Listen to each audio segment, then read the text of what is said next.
Let's go. Eh ben allez, let's go. Alors, c'est moi qui fais la musique,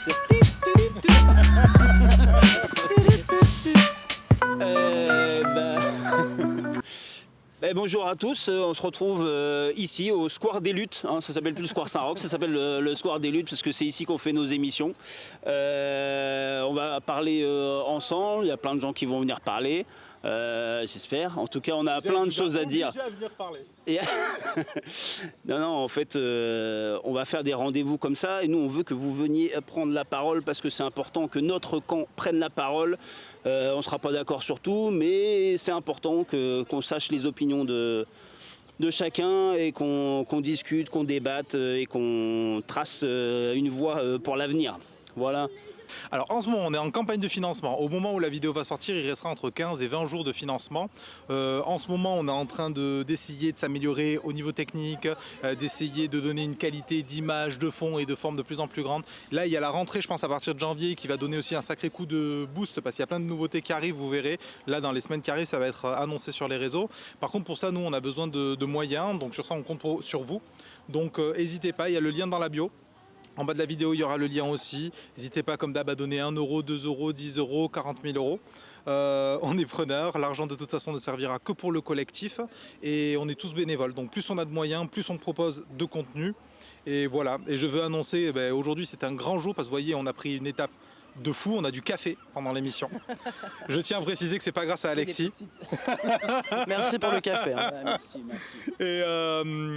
Et voilà, et je te laisse annoncer le sujet duquel on va parler aujourd'hui. Écoute, le sujet d'aujourd'hui, il touche un peu tout le monde dans notre camp. Il y a une espèce de... comment dire, de dooming, hein, on appelle ça comme ça, et il faut pas céder. Alors le dooming, c'est vraiment, on a l'impression qu'on va pas s'en sortir, que notre camp est dans un bourbier total, qu'on a peu de perspectives, qu'on a peu de gens de notre côté. Et je pense qu'on se trompe, et je pense qu'on va en parler aujourd'hui. Je pense qu'il y a plein de choses à faire, il y a plein de perspectives, mais il faut qu'on les voie, il faut qu'on les nomme, il faut qu'on trouve un sens à tout ça. Donc on va en parler ensemble, et on a avec nous Marie qui est là. Oui, ça fait plaisir. Elle est en colère. Du collectif. Elle a dit qu'elle était en colère, donc c'est très bien. Nous, ça nous va parfaitement parce que c'est un peu ce qu'on ressent aussi. Ouais, et la vérité, donc il y a Marie qui est membre du collectif que vous voyez pas souvent, donc c'est trop cool que tu sois là.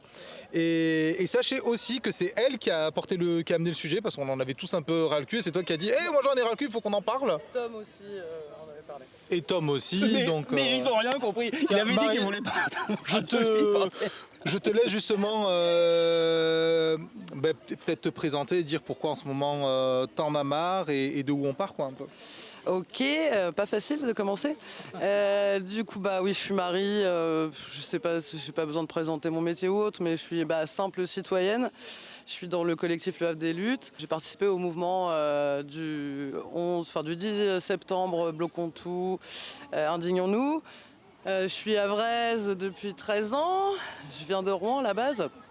J'ai participé à beaucoup de manifs depuis que je suis au Havre, comme les manifs contre la loi El Khomri, donc la loi sur la loi travail, contre la loi sur les retraites aussi, plus les mouvements qu'on a connus au mois de septembre, qui ont un peu fait pchit, dans le sens où tout le monde était motivé et puis on n'a pas réussi à maintenir un cap, à continuer à se mobiliser. Et puis, alors pourquoi j'en ai marre en ce moment ? Du coup, c'est vrai que là, au mois de septembre, j'ai vu le mouvement Indignons-nous. Je me suis dit, intéressant, c'est pas l'appel de syndicats ou de partis politiques, c'est pour les citoyens et citoyennes. Donc je me suis dit, chouette, il va peut-être se passer quelque chose. Donc on a fait des réunions, on s'est rencontrés, il y avait pas mal de monde au début. Et puis il y a eu le fameux 10 septembre où il y a eu pas mal d'actions, que ce soit l'UL d'Harfleur, pour le coup, un syndicat CGT qui a fait des choses, des blocages. Nous, le collectif, on a fait un barrage filtrant à l'entrée de la ville, là devant anciennement Dresser et qui est maintenant Siemens, je crois, vous m'arrêtez si je me trompe. Ouais, barrage filtrant parce qu'on se disait on va bloquer les gens, en fait c'est les gens qui vont travailler, c'est un peu chiant, ça pose question. Après on est allé rejoindre la manif, on a fait une manif avec les syndicats si je me trompe pas. Et puis on s'est retrouvés aussi place de l'Hôtel de Ville pour discuter l'après-midi. Enfin, on a fait un petit banquet, on a mangé ensemble. On a discuté, il y avait un collectif aussi, Citoyens en colère, qui nous a rejoints en début d'après-midi. Donc chacun a pu s'exprimer, sauf eux qui n'ont pas voulu s'exprimer. Il y a eu pas mal de choses aussi dans les quartiers où on a décidé de faire des banquets pirates. Donc il y en a eu un à Auchan, c'est Montgaillard. Montgaillard, il y en a eu un au quartier de l'Eure. On en a un peu marre des manifs tristounes où on fait que marcher. Alors on voit tous les copains, copines, c'est sympa. Mais clairement, on ne fait pas de bruit, on défile juste et on avait envie de mettre un peu de dynamisme dans tout ça. Donc on a commencé à prendre quelques tambours avec les copains-copines. Et puis donc le 18, on a commencé la manif et on a entendu qu'il y avait les lycéens de François 1er. On s'est dit ce serait dommage de ne pas aller les soutenir. Donc du coup, on a dévié la manif. Donc on a retrouvé les lycéens, c'était un super moment, ils étaient hyper contents de nous voir arriver. Et puis il y a l'UL d'Harfleur qui nous a rejoints. Alors là, c'était encore un moment, on a les frissons quand même, parce qu'on se dit, c'est ça la convergence des luttes, là, ils viennent et tout, ils viennent soutenir, c'est super. Donc entre les lycéens, les collectifs citoyens, plus l'UL d'Harfleur, c'était un grand moment quand même. Et puis il y a eu un banquet aussi. Et puis voilà, donc on a continué le collectif, du coup, Indignons-nous, bloquons tout, les AG ici. Mais effectivement, ça s'est vite désagrégé, entre guillemets. Les gens sont pas trop suivis. Et en fait, je suis un peu colère en ce moment parce que je vois bien que moi, à la base, je suis plutôt de gauche. Enfin, je suis de gauche, mais plus ça va, plus... Alors, je dis que je me radicalise, mais je sais que ça fait fureur dans ma famille et que je ne vois plus ma sœur pour ça actuellement. Parce que en fait, on va manifester, on nous fait un doigt, enfin le gouvernement, je parle évidemment. On s'en fout. On va voter, on s'en fout. On propose, il y a l'économiste là, qui a proposé la loi Zuckman, on s'en fout, maintenant cet économiste-là, il est traité d'extrémiste de gauche. Et en fait, on se dit, il n'y a plus de gauche, en fait. Maintenant, dès que tu as des propos de gauche, en fait, tu es extrême gauche. Il y a tout cet agenda politique classique et électoral finalement, parce que Bayrou, démission, puis gouvernement, puis on nous nique, puis tout le tralala. Mais finalement aussi, il y a une impuissance de qu'est-ce qu'on fait, quoi. Ce que tu disais, tu vois, toi tu ressens ça, qu'est-ce qu'on fait parce là, justement, après toute cette rentrée-là, toi, tu te sens comment et c'est quoi ton bilan un peu ?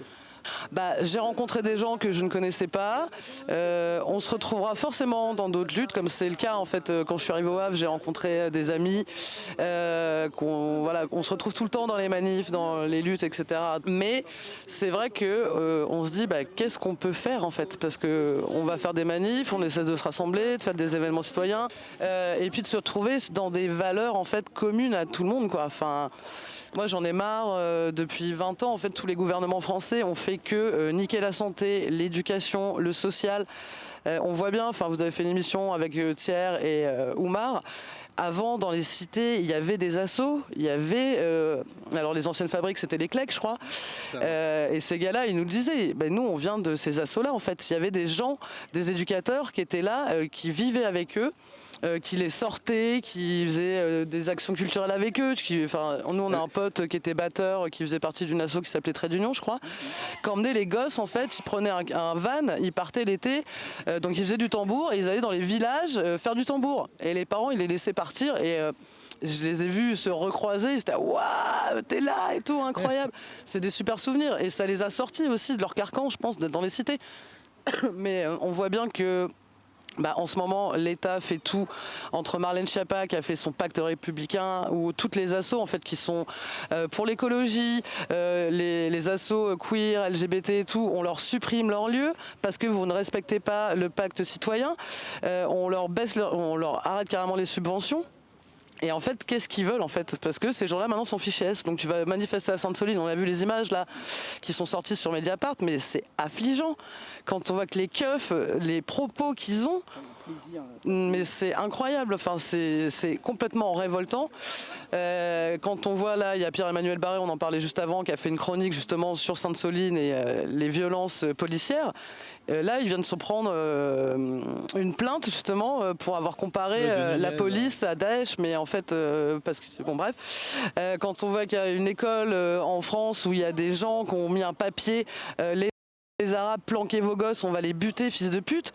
mais dans quel monde on vit, quoi? Enfin, moi, ça me fait flipper. Je me dis, mais les gens sont complètement en train de vriller. Je suis un peu dépitée, mais j'ai envie de continuer à faire des trucs. T'es optimiste, mais là tu viens de nous faire un de ces bilans qui est effectivement flippant, mais qu'on fait tous en fait. On l'a tous et on vit avec ce truc-là, cette espèce d'épée de Damoclès sur notre tête. Et on se dit, mais où on va? Parce qu'effectivement, tout ce qui était nos outils jusqu'à présent, on fait une bonne manif, on est 1 million dans la rue, le gouvernement va plier, ça n'existe plus.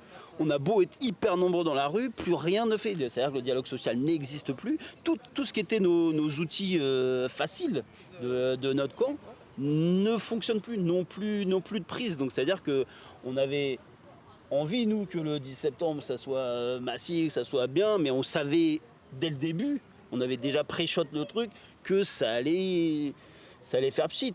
Mais moi, déjà sur l'aspect, ça ne marche plus.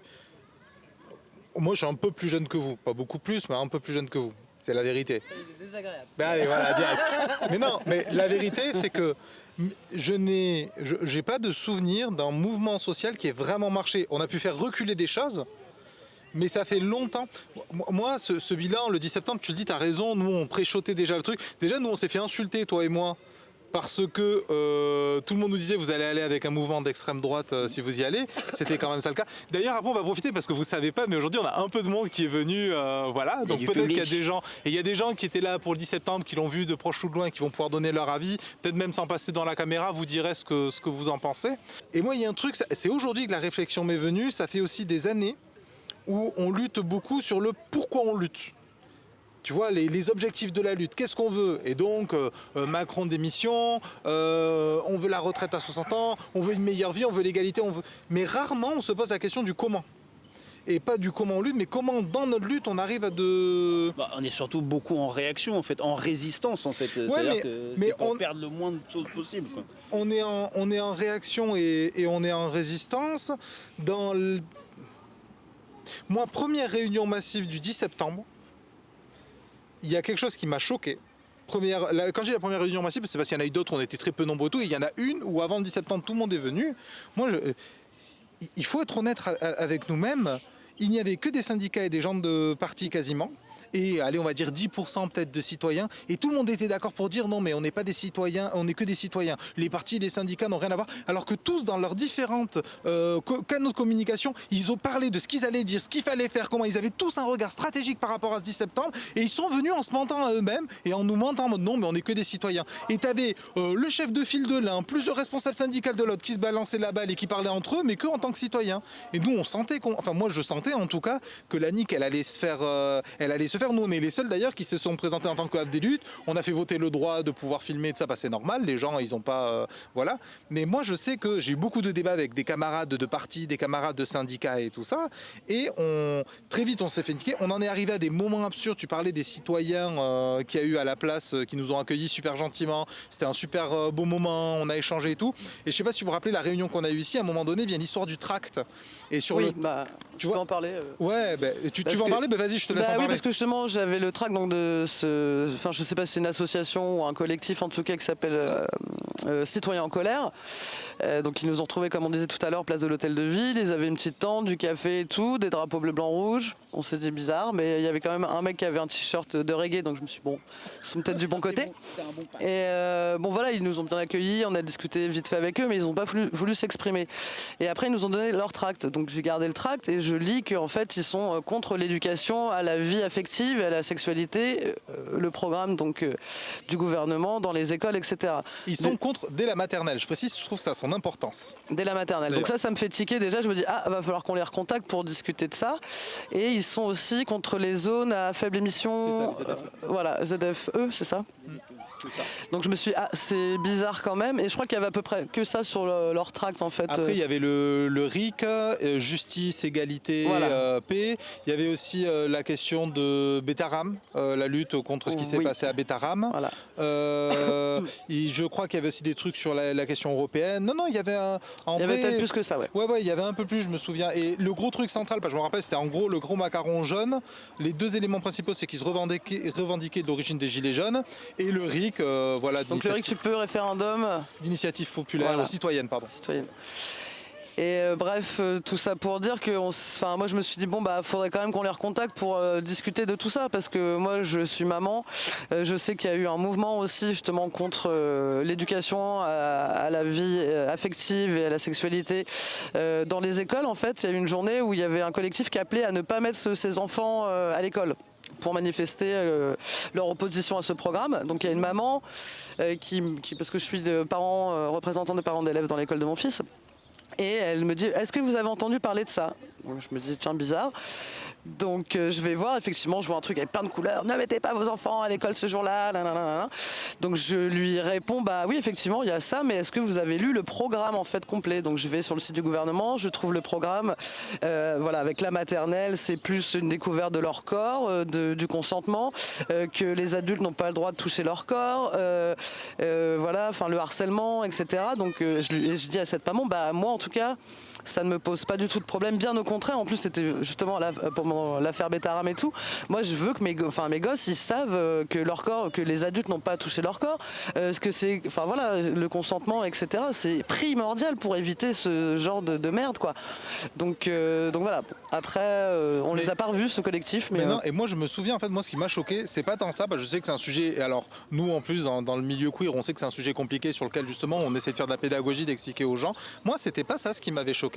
Ce qui m'avait choqué, c'est que dès qu'on était plusieurs parents où on se disait ah mais il faut leur parler parce que ok on n'a pas l'air d'être d'accord sur tout mais il y a du commun, on a des enfants, il y a une préoccupation commune qui sont les enfants Bétaram, donc eux aussi et donc on voit pas la même chose là-dessus, il faut parler. Et il y a eu des gens et que je connais personnellement qui ont donc pas d'enfants, pour qui en plus d'enfance n'est que de la charge mentale, que ci, que ça, et qui étaient convaincus qu'il fallait pas leur parler parce que t'as vu ils ne veulent.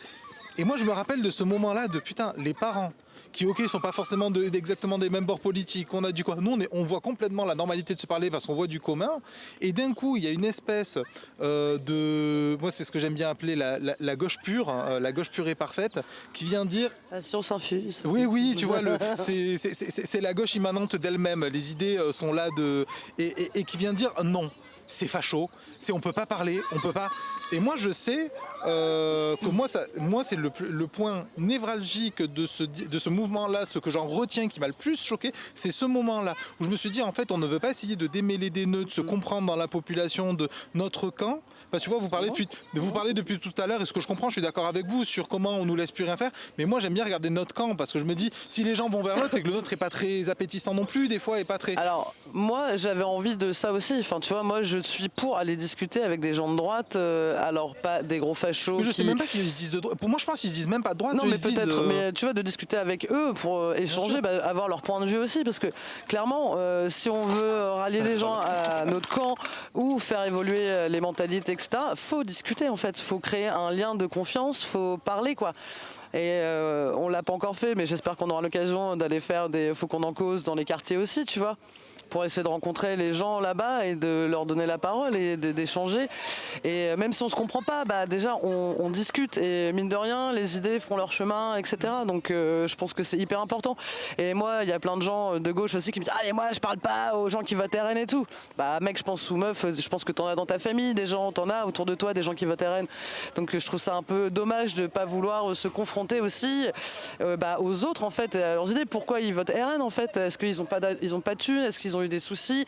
Enfin voilà, c'est tant qu'on comprend pas ça, on peut pas avancer quoi. Et on n'ira pas très loin si on se dit bah toi je te parle pas, toi tu penses ça, je te parle pas. Enfin voilà.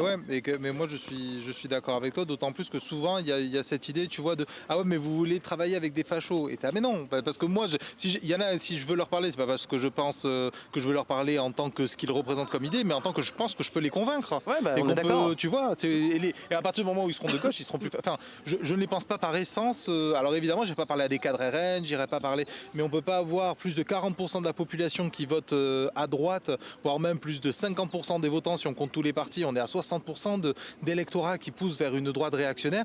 Et ces 60%-là, moi je pense qu'il y en a qu'on peut convaincre. Et en tout cas que c'est pas en partant de la précaution du rejet pour pas salir les mains qu'on va avancer sur quelque chose. Les citoyens comment ils s'appellent déjà, les citoyens en colère.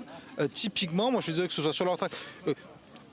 s'ils sont de droite, mais des gens de droite comme ça, c'est quand même bizarre. Des gens de droite qui, dans une après-midi où il y a eu le micro donné, il y a eu des micros donnés qu'à des gens de gauche, où des queers ont pu parler, des trans ont pu parler, des femmes ont pu parler, on a pu parler questions féministes, on a pu parler questions communistes, on a pu parler...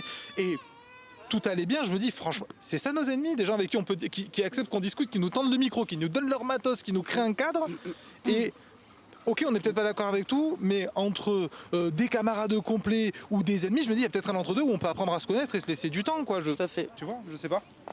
Alexis, tu veux... T'avais amorcé quelque chose tout à l'heure sur le rejet qu'on peut avoir en tant que groupe de ce qu'on appelle la gauche, les gauchistes. Est-ce que Ben, moi, je vais dire un truc. Moi, c'est un truc en ce moment. Je vois qu'il est là. Désolé, les amis.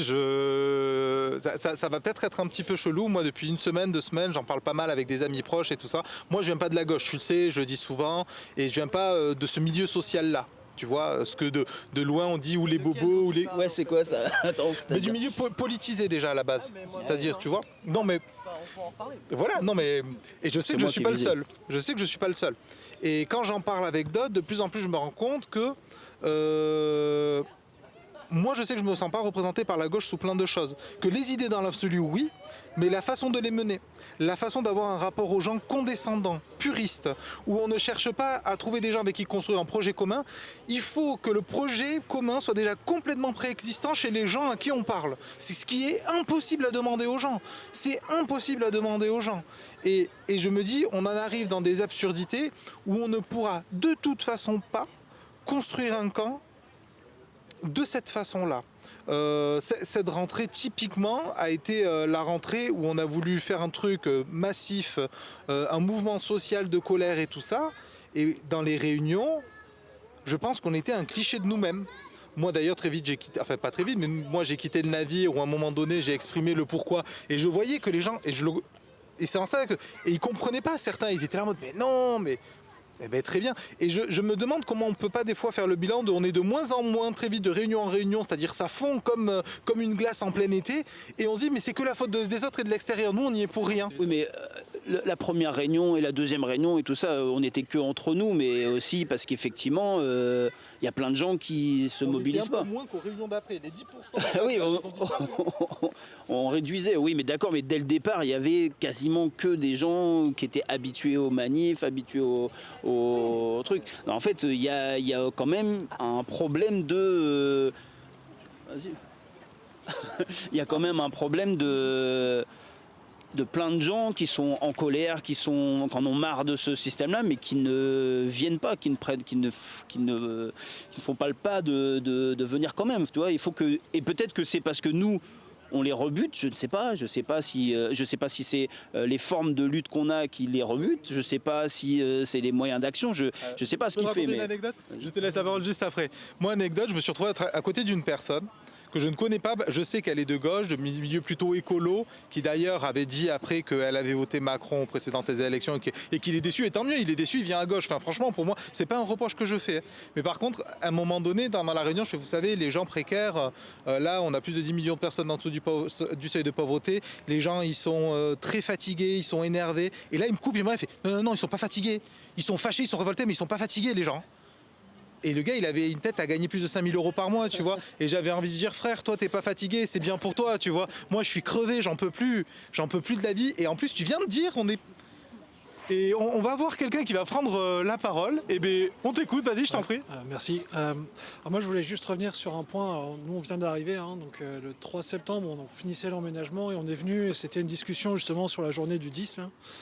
Et il y avait des gens qui étaient là, qui sont passés et qui étaient en colère. Et clairement, c'était des gens qui n'étaient pas du quartier, qui ont exprimé une certaine colère. Et en fait, la façon dont ils ont été reçus, plutôt, à mon avis, notre rôle, entre guillemets, ce serait de les aider à structurer une certaine colère pour faire bouger les choses. Ça a été de leur dire, non mais attendez, on ne peut pas aller brûler l'Elysée demain, c'est idiot.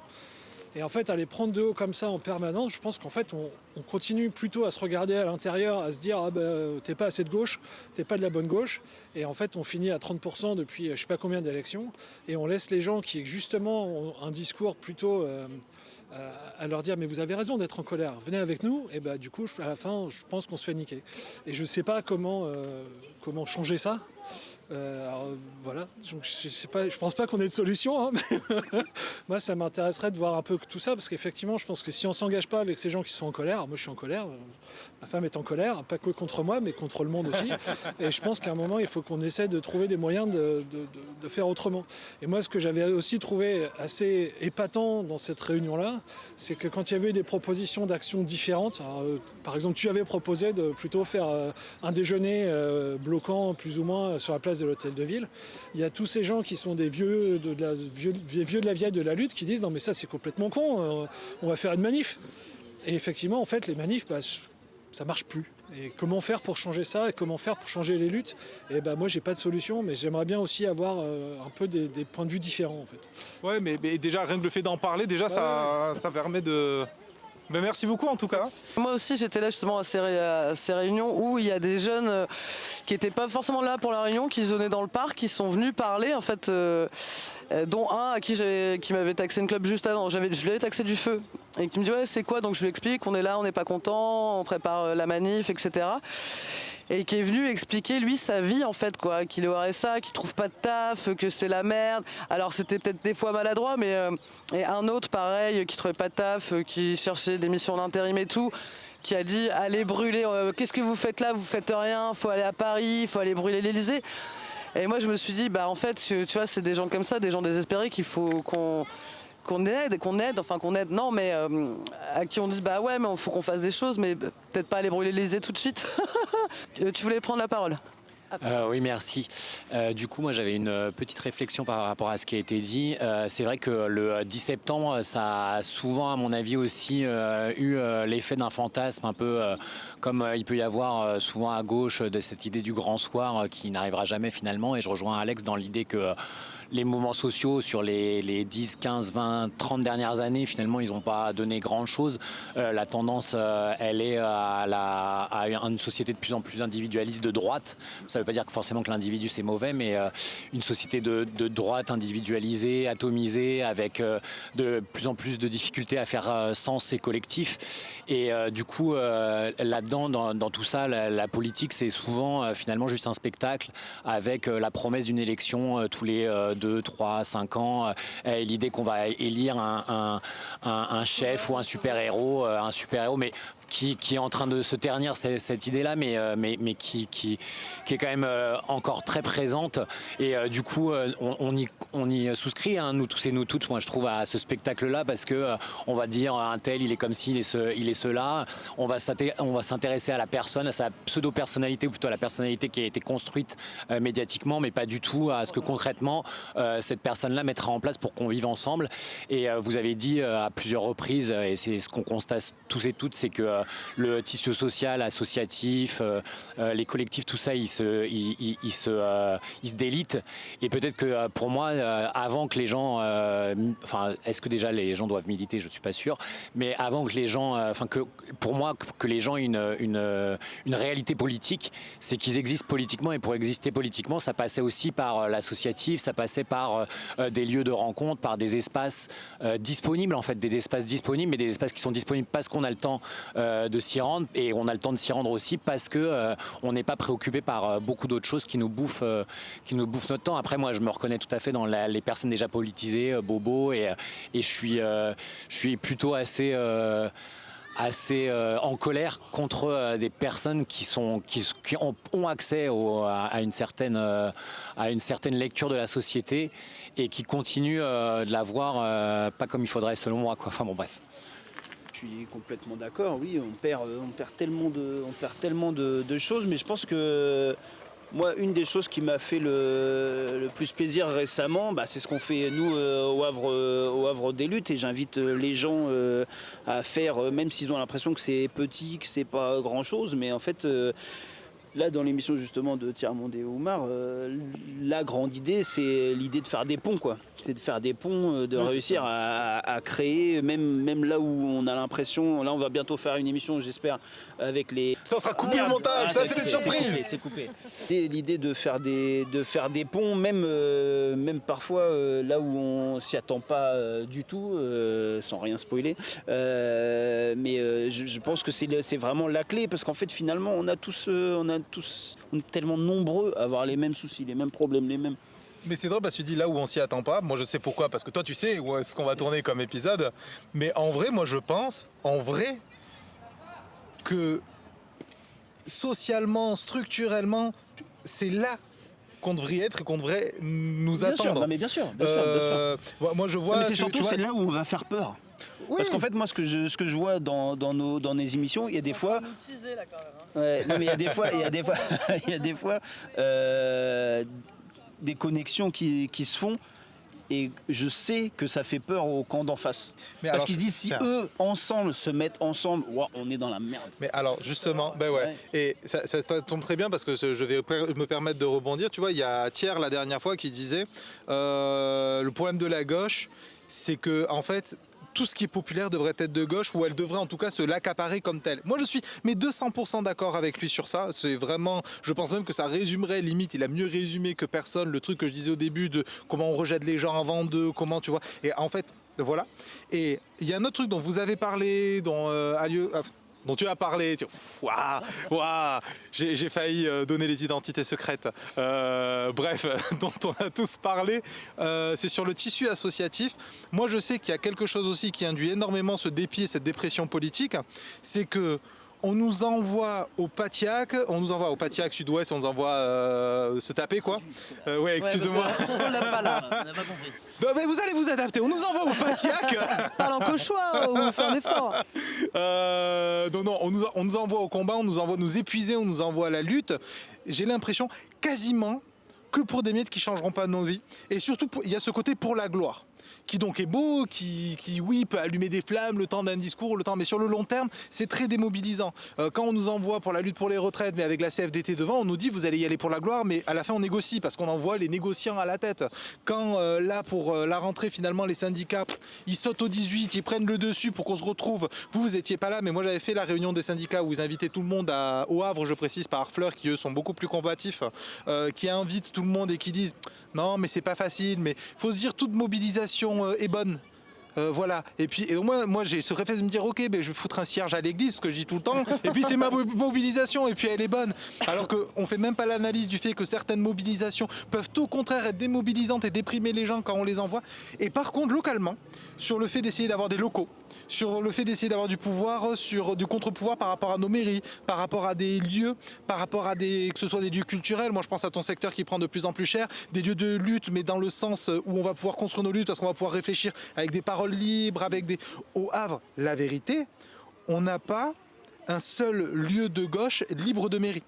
On a des lieux, clair. on sait, qui sont plutôt à gauche, mais un lieu où il est 100% politisé, où... Mais oui, mais je trouve que c'est très représentatif de ce qui se passe en ce moment, en fait. Complet. C'est que les lieux qui sont subventionnés, en fait, nous, dans la structure dans laquelle je travaille, on s'est toujours dit, on ne fait pas de politique. Enfin, on ne va pas accueillir des meetings ou des trucs comme ça.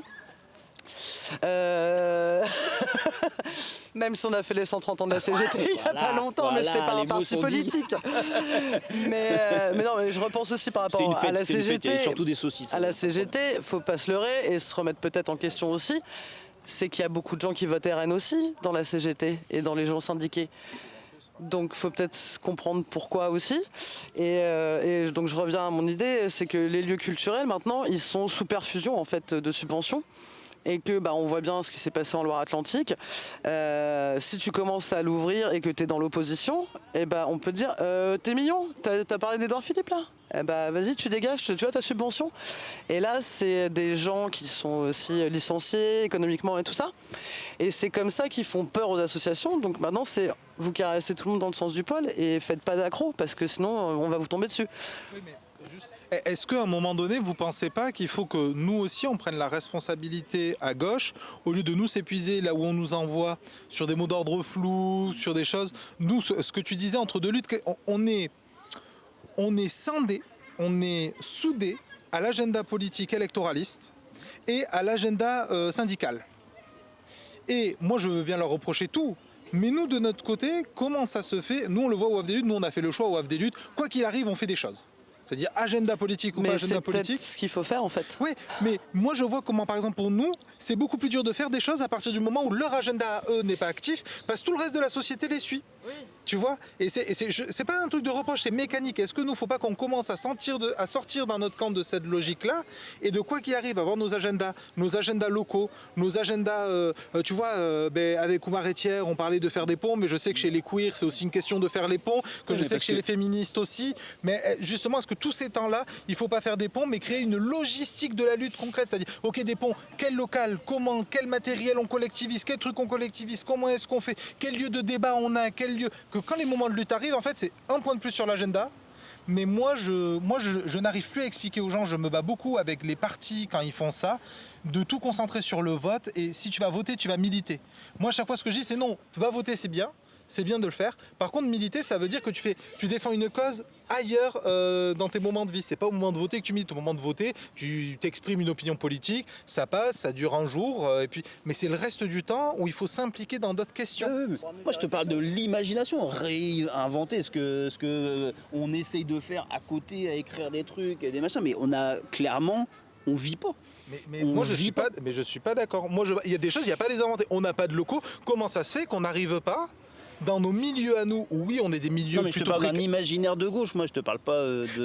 Mais un imaginaire de gauche, attends, quand on aura le temps quand on aura un mais lieu, non, quand on rencontrera regarde, des gens différents. Au Pays Basque, je vais te prendre l'exemple de là où je viens. Mais si, évidemment que si. C'est reparti. Au Pays Basque, quartier, regarde, au Pays Basque, quand tu fais partie des milieux un peu de gauche, radical, indépendantiste, etc., t'as les bars qui sont de culture de gauche, les cafés qui sont de culture de gauche, la librairie indépendantiste des gauches, des peñas associatifs, et tu as des ikashtola, des écoles qui sont indépendantistes basques.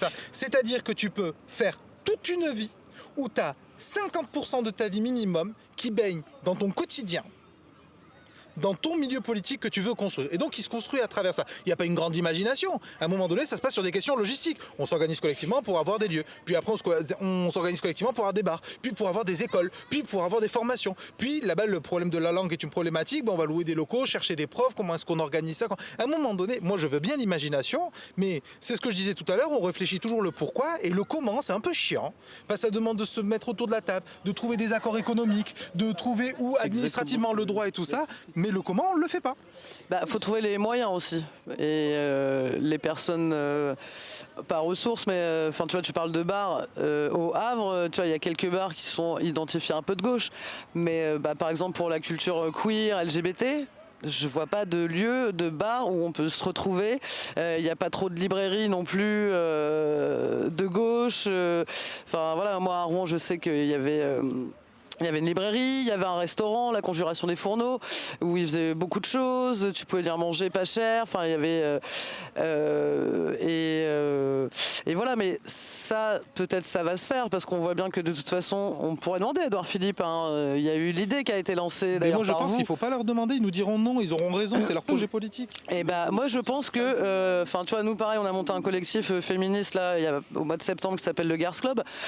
En fait, au début, on était, vu qu'on est aussi dans des institutions entre guillemets financées, subventionnées par la mairie, on s'était dit on pourrait faire ce projet-là, aller demander des subventions. Et là, en fait, au bout de 2 mois, on se dit en fait fuck. Enfin, moi, je viens de la scène punk, do it yourself, hardcore.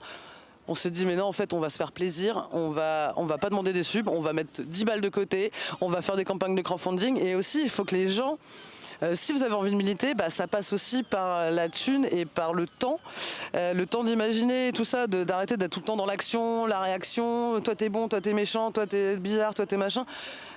Faut effectivement des lieux, donc trouvons de l'argent, mettons 50 balles chacun ou chacune, 2 euros, 50 centimes, j'en sais rien, mais c'est ça aussi pour moi militer. Et faut arrêter d'attendre des subventions et tout, parce que de toute façon on sait bien ce que ça veut dire, hein, c'est la petite carotte au bout du truc. Donc je pense que c'est ça aussi, pour moi c'est un réveil, ou un truc civique où tu as envie de manifester, tu as envie de changer les choses, et investis-toi, fais des trucs. Les amis, je vous propose de faire une petite pause, changement Avec de batterie, plaisir. changement de lumière, et puis on reprend dans 5 minutes, ça vous va? Ça roule. Allez, let's go. Et écoutez, on a dû faire, comme vous voyez, le ciel s'obscurcit, on a nos super lumières dont on est fan, parce que ça nous donne l'impression d'avancer que d'avoir ces lumières, je l'avoue. Donc on a fait petite pause, changement de batterie, papoter avec les gens qui sont là, installer les lumières, voir que tout est carré. Et puis on va reprendre. Et moi je vais reprendre en vous lançant sur un petit thème et une question pour changer un petit peu d'angle de vue. J'ai 2-3 choses que je voudrais voir, mais premièrement, est-ce que vous ne pensez pas aussi qu'actuellement la dissonance cognitive extrêmement forte de la société est en train d'augmenter notre dépit? Je m'explique. On est dans un moment où on est en train de vivre un génocide en direct en 4K. Même plusieurs en vrai. On a un Trump qui arrive un Trump qui est aux États-Unis bien installé et qui déballe enfin sa politique fasciste avec l'ICE, avec tout ça. On a des gouvernements de plus en plus fascistes qui s'installent en Europe. Nous, on le voit en France, comment l'extrême droite elle est en train de tranquillement dérouler son discours de façon de plus en plus normalisée. Assumé, normalisé, etc. Est-ce que le fait que nous, en face, qu'on ait comme réponse la gauche toute unie, son grand truc, c'est une taxe Jugman. Non, mais il y a Marine Tourdelay qui nous propose d'acheter des jeans français. Ça va changer, va changer les choses. Ils sont à 150 balles. Ok, c'est peut-être un peu plus cher. Mais ça dure 20 ans. Ouais, voilà. Enfin, moi, je sais que je me dis, mais on n'est pas armé. Et on n'est pas armé, que ce soit en idée, ce qu'on disait tout à l'heure, mais même notre discours, le déploiement de comment on n'y est pas. Quand ici, localement, voilà, on dit toute forme de lutte est bonne. Parce qu'on arrive à mettre que 9000 personnes dans la rue. Attends, 9000 personnes, et ce qu'on fait, c'est un défilé. Franchement, c'est dommage, quoi, qu'on trouve pas. D'ailleurs, dernier épisode avec Oumar Etienne. Bisous à Oumar Etienne. Tout le monde l'a dit. Tout le monde l'a dit. L'un des derniers parcours de manif qui n'allait dans aucun endroit important de la ville, qui passait par les docks, était incompréhensible. Mais je pense qu'il y a aussi on ne sait plus, en fait, ils savent plus quoi faire, ils savent plus, parce que de toute façon, ça n'a aucun sens, puisqu'on sait tous qu'à la fin, ça ne servira à rien. Donc c'est pour ça qu'on a mais c'est pour ça que le dépit est là, Moi, je suis désolé. Tiens, micro pour parler, obligé. Ah bah oui, c'est vrai. En fait, moi, je suis pas d'accord avec ça, parce que je me dis que si jamais tu pars du principe que ça sert à rien, déjà, ta manif, elle part mal. On est d'accord. Ensuite, on a déjà eu des exemples au Havre de luttes qui ont été concrètes et qui ont donné des choses. Alors, on s'arrête toujours à peu près pas à temps. Pour moi, on s'arrête toujours au moins 1 mois et demi trop tôt, ou peut-être 2 mois trop tôt. On s'arrête quand on voit qu'on commence à débloquer un truc. Mais je comprends aussi le fait que tout le monde soit à bout de force, à tirer la langue, on n'a plus de paye, c'est compliqué, il faut continuer la lutte quand même. Mais dès qu'on débloque un truc, ça montre que même en ayant des miettes, on peut réussir à s'en sortir quand même. Il suffit juste de pousser un peu plus loin. L'idée que si on arrête même d'avoir ces petites miettes, les fois où on bloque des raffineries, parce que bloquer une raffinerie, c'est quand même un truc. Moi, je viens à la base, j'y suis plus maintenant, mais du milieu de la logistique portuaire. Je vous parle même pas de bloquer une logistique portuaire juste en bloquant des camions. Le nombre de milliers d'euros que ça occasionne pour chaque transitaire, et les transitaires sont quand même des très grandes entreprises qui sont la plupart du temps en plus dans du commerce mondial, donc sont des grandes chaînes mondialisées. Ça a un impact, ça marche quand même. Et le deuxième truc que je voulais dire, c'était pour revenir sur ce qui était dit juste avant. Je suis pas un fan inconditionnel de la France insoumise, mais il y a quelques têtes qui sont plutôt cool. Et l'exemple de ce qu'a fait Manuel Bompard dans sa dernière interview, où il a recadré un plateau entier en live, je pense que ça, c'est une des rares méthodes qu'on a, nous, à gauche, qui vont nous permettre de reprendre la voie avec des faits, du factuel, des statistiques, des trucs, pas du cherry picking. On évite de faire des trucs, des méthodes d'extrême droite, au contraire, faut surtout pas tomber là-dedans. Mais par contre, des méthodes de lutte qui sont... Le cherry picking, ça consiste à prendre une toute petite partie d'une information qui sert ton propos. Si par exemple, je te sers la préférée de l'extrême droite, 97% des viols sont commis par des étrangers. Ça, c'est une stat qui est sortie tout le temps. Et en fait, c'est pas... Alors ça s'appelle les 97%, oui, mais de quoi? C'est pas des viols, c'est 97% des agressions constatées, élucidées dans les transports en commun sur la région parisienne. Et encore sur l'île parisienne. Donc on est sur, au total, une fois que tu as fait le tour, on est sur 35 agressions à l'année. Alors ça représente effectivement 97% de ces 35 agressions sont supposément imputables à des étrangers, dont 5 sous OQTF. Waouh! Dont 5, excuse-moi, je n'ai pas entendu. dont 5 sous OQTF. Ok.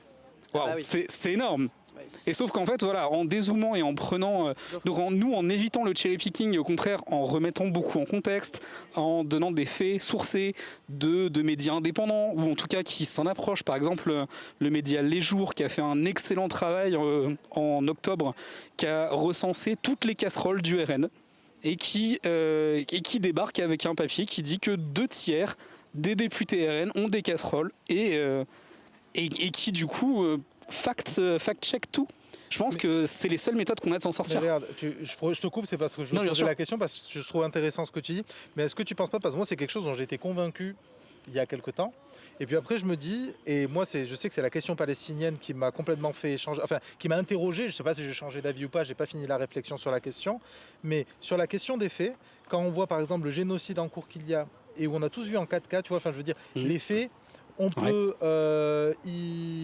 trouver des excuses, habiller la chose, essayer de construire un imaginaire complètement différent de l'acceptation de quelque chose d'horrible. C'est ce que fait Israël, parce qu'il ne peut même pas se défaire des faits. Bien sûr.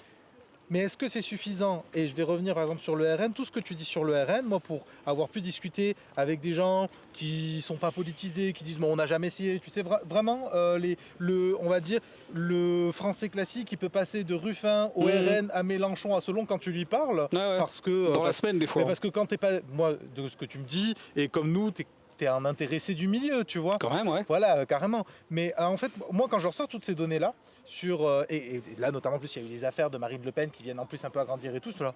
Ouais, comme tous, quoi. Et j'ai l'impression que, au-delà du fait, c'est plus l'incapacité qu'il y a d'imaginer, de créer autre chose, notre incapacité au comment, ce que je disais tout à l'heure, qui en fait nourrit un certain nihilisme dans tout le champ. Dans tout le champ citoyen français, on est plus nourri d'un certain nihilisme et qu'en fait les faits sont là. D'un côté, ils peuvent venir amenuiser des faits qu'on voudrait cruels. Là, par exemple, les données sur les étrangers, supposément, nanani, nanana. Mais d'un autre côté, quand tu regardes d'un autre côté, des choses qu'on essaie de nous adoucir, tu mets les faits, c'est extrêmement cruel. Sur le RN, le nombre de fachos qu'il y a dedans, le libraire nazi, ceux qui ont été condamnés pour racisme, Bon, finalement, ça change pas grand-chose à ce que je pense qu'était le RN. Moi, ce que je dis tout le temps, souvent, il y a des gens qui me disent, les gens, quand ils votent le RN, ils savent pas pourquoi ils votent en vrai. Oui. Moi, je pense le contraire. Et pourtant, je suis de ceux qui pensent, ce qu'on disait tout à l'heure, qu'il faut leur parler, parce qu'on peut leur faire changer d'avis. Mais moi, je pense pas que les gens soient si cons que ça. Je pense que quand ils votent pour le RN, ils savent à peu près pourquoi ils votent, c'est-à-dire on aura plus de droits parce qu'on va en enlever à certains. Et ça implique un choix, c'est le contrat racial. Et quand on vote à gauche, on sait qu'on aura plus de droits parce qu'on va en enlever à certains. Ça s'appelle la gauche, lutte des classes, même si la gauche aujourd'hui c'est pas trop ça. On va aller chercher aux riches pour donner aux pauvres. Et à partir... Il faut... Mais à partir de là, tu vois, je pense que les faits qui permettent d'avoir une compréhension à peu près globale de la société dans les choses un peu essentielles et classiques, les gens les ont déjà. Tu penses pas? Alors, oui et non. Ça reprend ce qu'on disait tout à l'heure. Hors antenne, on a eu une petite conversation sur l'univers dans lequel on évolue, qui est grandement influencé par des milliardaires qui sont la plupart du temps d'extrême droite. Enfin, moi, j'ai pas encore trouvé beaucoup de milliardaires de gauche qui achètent des médias. Si vous en voyez, faites-moi signe. Ouais, grave, pensez à nous. Genre, il y a des cagnottes Litchi super bien faites. En plus, c'est parfait. Mais voilà, moi j'en ai encore pas trouvé ou peu trouvé. Par contre, le fait que l'univers dans lequel on évolue tous, et pas que télévisuel, mais télévisuel, littéraire, radiophonique, tout ça est toujours teinté d'extrême droite parce qu'il y a toujours un milliardaire d'extrême droite qui se cache derrière la propriété d'un média. Souvent c'est Bolloré, ça va être là en ce moment Pierre-Édouard Sterrin qui met des billes partout avec son projet Périclès, complètement assumé. Je pense que c'est un problème en fait. Les gens sont pas aussi informés qu'on croit. Les gens sont informés, oui, mais par des biais en fait.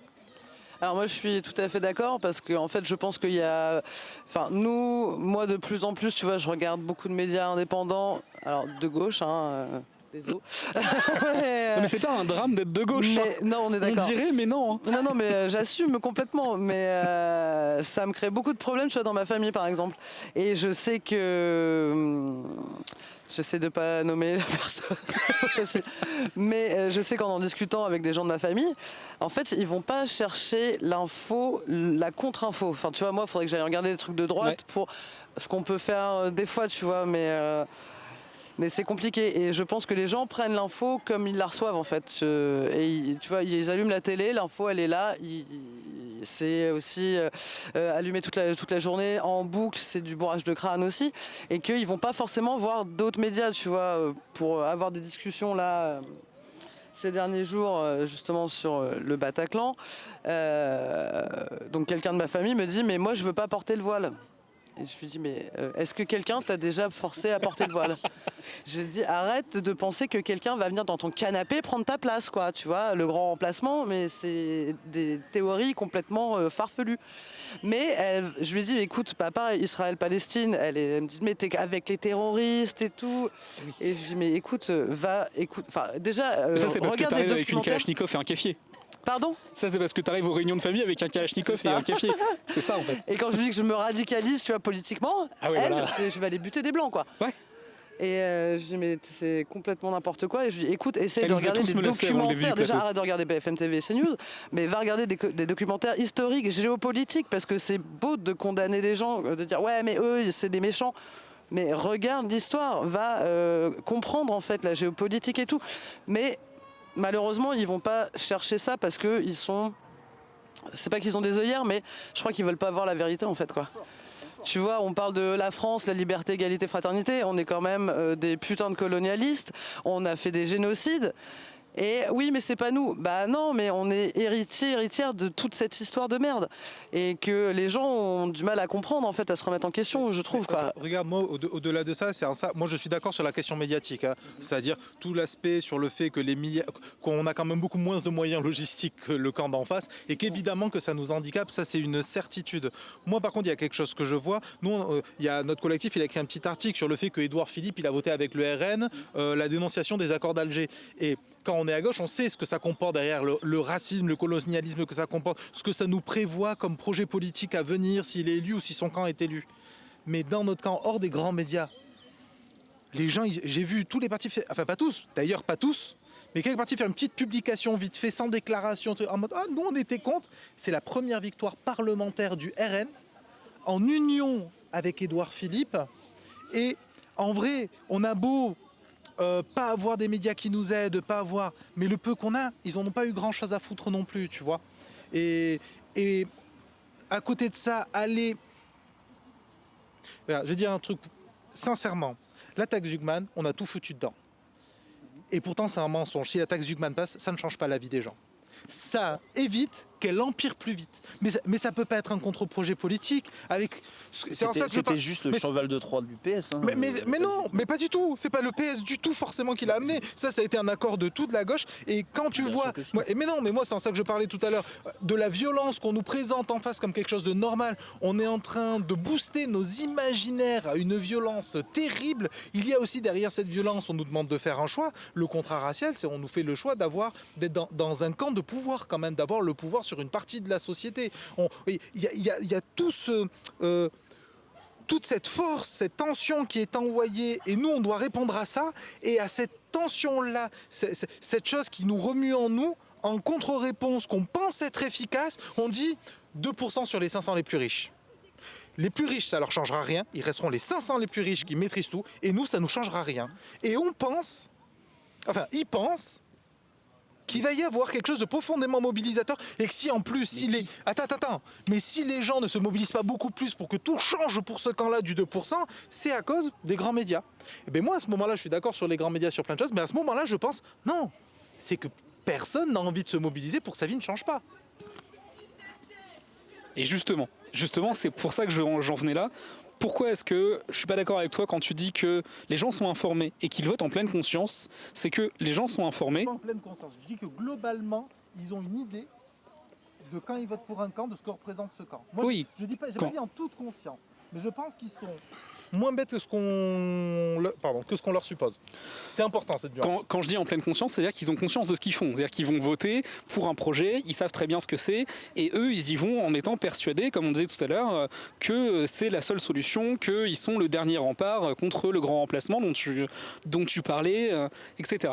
Moi, je pense que, et je ne suis pas le seul d'ailleurs, c'est assez largement partagé, que si on avait une information qui était libre et éclairée, si on avait une information qui était neutre, un vrai travail journalistique, ce que font quand même des gens, mais ce que peu font, et surtout pas dans les grands médias, et il faut creuser, c'est ce que tu disais tout à l'heure, tu essayes d'en regarder, mais c'est pas facile, il faut aller chercher telle personne, aller chercher du Viktorovitch, du Burgalassi, désolé pour le name dropping. Hein, non, mais c'est très bien, mais moi je pense qu'il y a une suresthétisation des journalistes.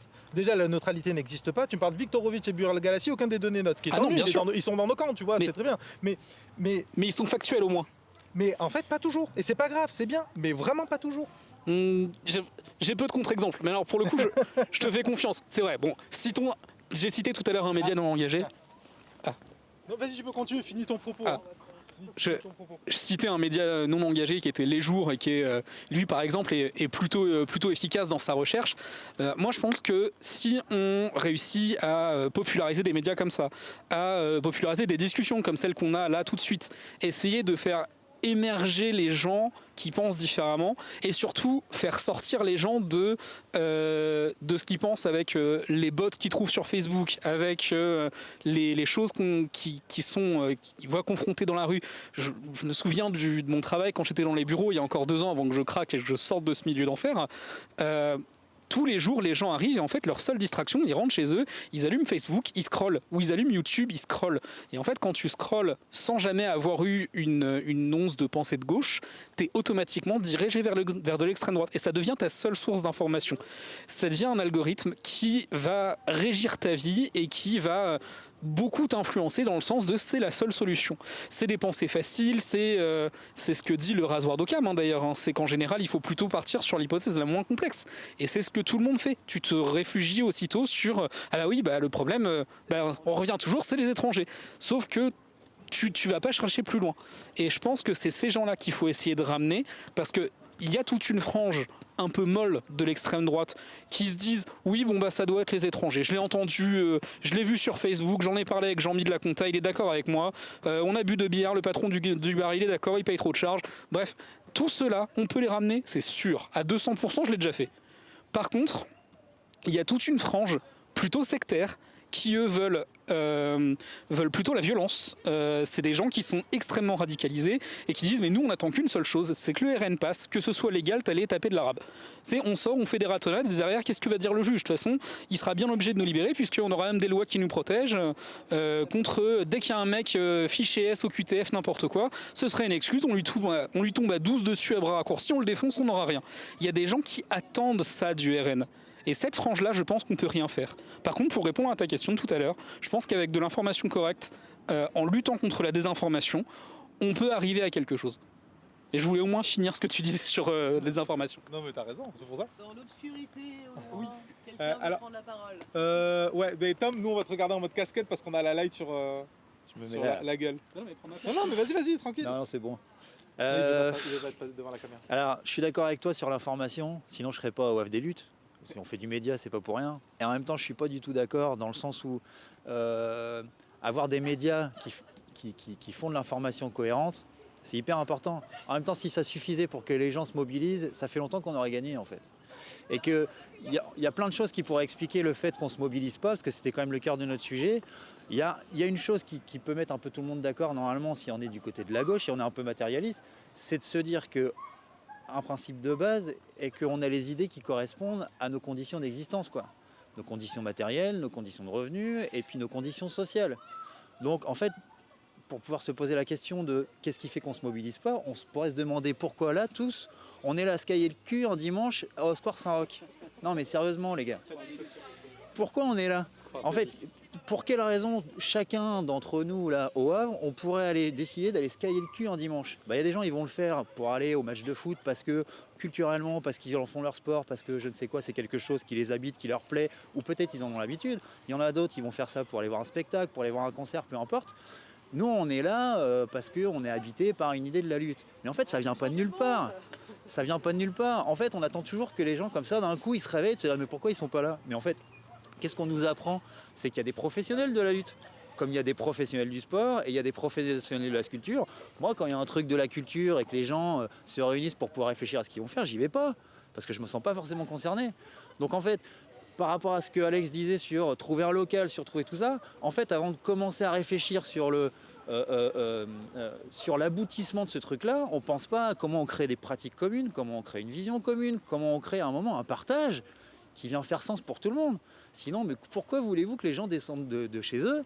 En fait, ils ne sont pas concernés par ce truc-là. C'est en ça que je te coupe et pour te laisser après. Mais c'est en ça que tout à l'heure, quand je parlais logistique de la lutte locale, parce que souvent les gens ils pensent local. Tu sais que l'aspect chiant du local, se réunir pour une conférence. Mais non, mais c'est pour le voir. Hein. Mais oui, mais moi j'aime bien voir les gens à qui je parle.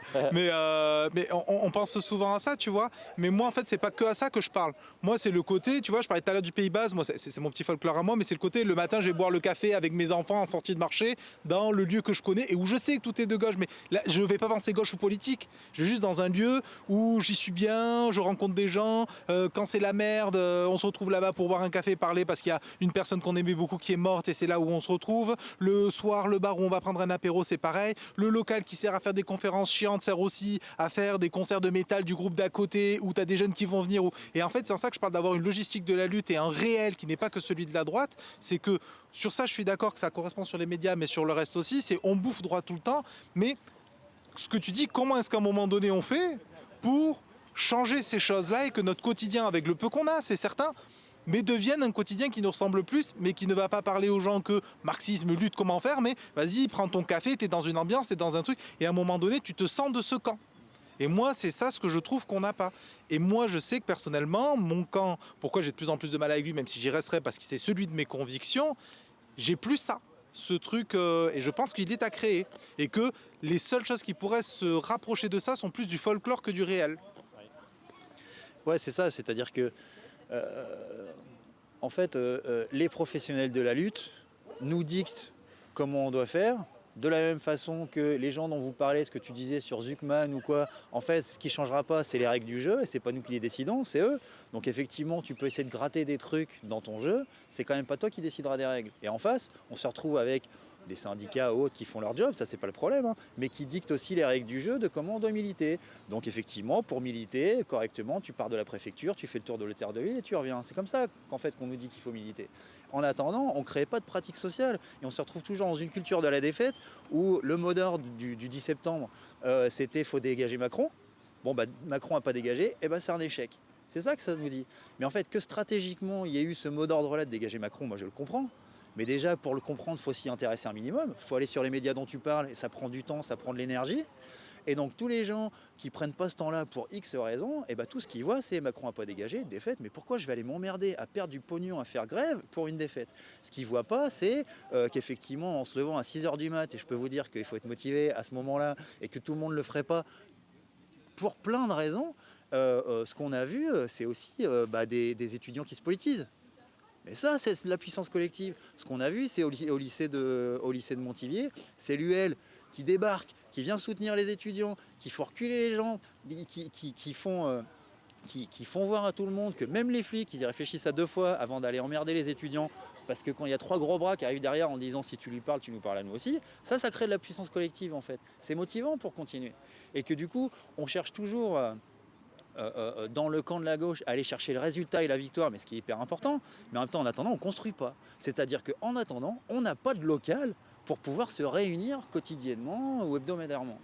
Du coup, on se retrouve coincé avec ces trucs-là et on se retrouve dépendant de ceux qui ont des locaux, c'est-à-dire les décideurs, les professionnels de la lutte. Voilà. Et du coup, si tu n'es pas professionnel, tu ne te sens pas concerné. Donc comment on fait les amis? On fait comment pour pouvoir construire au quotidien et pouvoir accumuler les victoires? Parce qu'il y en a plein en fait, c'est juste qu'on ne se réunit pas pour en parler. Il me semble. Hein. Alors, moi il y a un truc qui m'interpelle dans ce que tu dis, c'est que je me sens vachement concerné. Parce que le moyen de communication de l'œuvre des luttes, le canal, je l'ai rejoint il y a... Waouh, longtemps. Je l'ai rejoint il y a vraiment longtemps, en fait, quand on a commencé à parler au début de faire la grève de septembre. Et en fait, je l'ai rejoint, mais un peu sans conviction. parce que c'est vrai que j'évolue dans un milieu. Le Havre des Luttes ou Indignons-nous, Ouais, le Bloquons 17 ans, oui. Oui. Et le groupe Le Havre des Luttes. Ok. Le canal. D'accord. Et en fait, je suis resté très très inactif. Pour reprendre ce que tu disais, Le Télégramme, tu parles? le Télégramme, ouais. Ah oui, donc c'est pas le Havre des Luttes. Ah, C'est pour ça que je demande. C'est pour ça que je demande, c'est le mouvement sur Telegram, c'est Indignons-nous, Bloquons tout. Oui, c'est ça. Mais je l'ai aussi. Mais pas de soucis, oui, mais Je les ai tous. soyons factuels. Oui, c'est ça. C'est comme les Pokémon, je les ai tous collectionnés. Mais en fait, je l'ai depuis super longtemps. Je suis sur des groupes de lutte politique depuis très très longtemps. Je suis politisé moi-même depuis très longtemps. Sauf que là, pour la première fois, ce soir, j'ai décidé de me déplacer. Et je pense que c'est un vrai travail de fond à faire pour laisser l'occasion à des gens comme moi qui sont indécis et qui se disent ah, j'y vais pas, mais il fait froid, est-ce qu'il va y avoir du monde? Moi je pensais vraiment me pointer ici et trouver personne en fait, me dire en plus j'arrive avec 3 quarts d'heure de retard, vraiment vous comprendrez que la ponctualité c'est pas mon truc, mais je me suis vraiment senti un peu penaud d'arriver, hein. Et puis même, je suis arrivé, vous étiez tous en train de tourner, je me suis assis timidement à côté de quelqu'un qui était très gentil, qui a fini par m'adresser la parole. En fait, il y a vraiment un pas à franchir. Et tu parles de locaux, moi je pense que c'est pas forcément... En fait, il faut pas attendre que ça vienne des autres. Des événements comme celui-ci, qui sont des organisations collectives, qui sont pas justement encadrées par des professionnels de la lutte, comme tu disais tout à l'heure, sont pour moi une grosse forme d'espoir. Et comme les Gilets jaunes avaient émergé d'un peu nulle part, et ça a un petit peu capoté quand ça s'est hiérarchisé. Moi je pense que j'imagine plus facilement une forme de lutte populaire qui émerge et qui s'auto-modère plutôt que des professionnels de la lutte qui nous disent comment fonctionner. Si on reprend ce que tu disais tout à l'heure sur les professionnels de la lutte, par exemple les syndicats CGT, j'ai vu un reel Instagram qui m'a glacé le sang il y a quelques temps, où on voit la lutte d'il y a 5 ou 7 ans, je sais même plus. Et c'est terrifiant, c'est des gars qui sont à la raffinerie et qui ont posé des bidons d'explosifs en disant voilà, là si le patron il écoute pas, on a une menace, on a quasiment l'arme nucléaire en fait, hein, juste à appuyer sur un bouton et tout qui pète. Et en attendant, chaque jour où il écoute pas ce qu'on dit, on détruit un outil de production. Qu'est-ce qu'il va faire? Il va céder beaucoup plus vite. Aujourd'hui, c'est on se réunit dans la rue, on fait un itinéraire qui, comme on le disait tout à l'heure, a peu de sens, et on chante. Je pense que c'est moins efficace. Et l'idée d'une lutte, comment dire, pacifiste, l'idée d'être, c'est comme la gauche de gouvernement, hein, pour moi, être respectable, pas faire trop de bruit, pas crier fort, pas faire de trucs qui vont coûter de l'argent, pas faire de trucs qui vont embêter les gens. Moi, c'est pas une façon de lutter. Je pense qu'il y a eu un adoucissement de la lutte. Qui fait qu'aujourd'hui, oui, même si on peut déplacer 9000 personnes au Havre, je pense que c'est 9000 personnes qui vont juste faire un cortège, et c'est dommage. Je me souviens, j'ai 37 ans, j'ai presque toujours habité au Havre, je me souviens d'avoir vu des mouvements où à l'époque les dockers ils faisaient vraiment peur. C'est clair. Aujourd'hui, beaucoup moins en fait. Et tous les dockers vont avoir envie de me casser la gueule pour ça. Je pense qu'on est passé à côté du 10 septembre, parce que moi je me disais... Le seul moyen d'action, c'est le port du Havre, quoi. On a un port qui est énorme et on aurait mieux fait d'aller bloquer des trucs là-bas. Et en fait, on a bloqué les citoyens, quoi. Donc je pense qu'on est passé à côté de quelque chose. Il y a du positif dans tout ça, tu vois. Dans le mouvement du 10 septembre, on a rencontré des gens, tu vois, là tu viens ce soir, c'est super aussi de se rencontrer, et il y en aura d'autres, et pour ça, il faut continuer à faire des choses, créer des actions, se rencontrer, et c'est comme ça qu'on avancera, je pense, et qu'on aura plus de force peut-être, et de moyens. C'est bon, j'ai Ah pardon, d'accord, t'as un micro. C'est bon, merci. Je vais essayer d'avoir les idées claires.